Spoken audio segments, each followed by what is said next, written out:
Wisdom eBooks Club.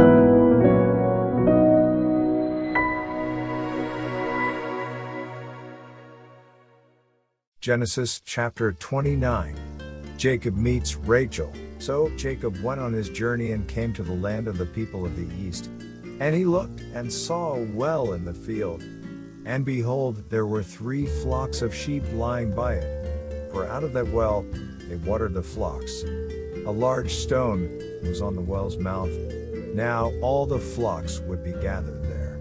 And they would roll the stone from the well's mouth, water the sheep, and put the stone back in its place on the well's mouth. And Jacob said to them, "My brethren, where are you from?" And they said, "We are from Haran." Then he said to them, "Do you know Laban the son of Nahor?" And they said, "We know him." So he said to them, "Is he well?" And they said, "He is well. And look, his daughter Rachel is coming with the sheep." Then he said, "Look, it is still high day. It is not time for the cattle to be gathered together. Water the sheep, and go and feed them."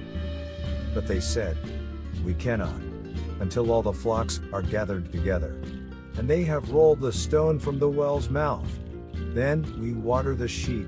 Now, while he was still speaking with them, Rachel came with her father's sheep, for she was a shepherdess. And it came to pass, when Jacob saw Rachel, the daughter of Laban his mother's brother, and the sheep of Laban his mother's brother, that Jacob went near, and rolled the stone from the well's mouth, and watered the flock of Laban his mother's brother. Then Jacob kissed Rachel, and lifted up his voice and wept. And Jacob told Rachel that he was her father's relative, and that he was Rebekah's son. So she ran and told her father. Then it came to pass, when Laban heard the report about Jacob his sister's son, that he ran to meet him, and embraced him and kissed him, and brought him to his house. So he told Laban all these things. And Laban said to him, "Surely you are my bone and my flesh." And he stayed with him for a month. Jacob marries Leah and Rachel. Then Laban said to Jacob, "Because you are my relative, should you therefore serve me for nothing? Tell me, what should your wages be?" Now Laban had 2 daughters.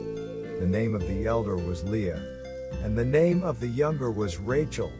Leah's eyes were delicate, but Rachel was beautiful of form and appearance. Now Jacob loved Rachel. So he said, "I will serve you 7 years for Rachel, your younger daughter." And Laban said, "It is better that I give her to you, than that I should give her to another man. Stay with me." So Jacob served 7 years for Rachel, and they seemed only a few days to him because of the love he had for her. Then Jacob said to Laban, "Give me my wife, for my days are fulfilled, that I may go into her." And Laban gathered together all the men of the place, and made a feast. Now it came to pass in the evening, that he took Leah his daughter and brought her to Jacob. And he went in to her, and Laban gave his maid Zilpah to his daughter Leah as a maid. So it came to pass in the morning, that behold, it was Leah.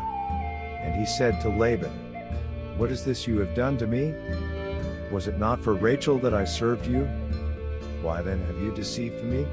And Laban said, "It must not be done so in our country, to give the younger before the firstborn.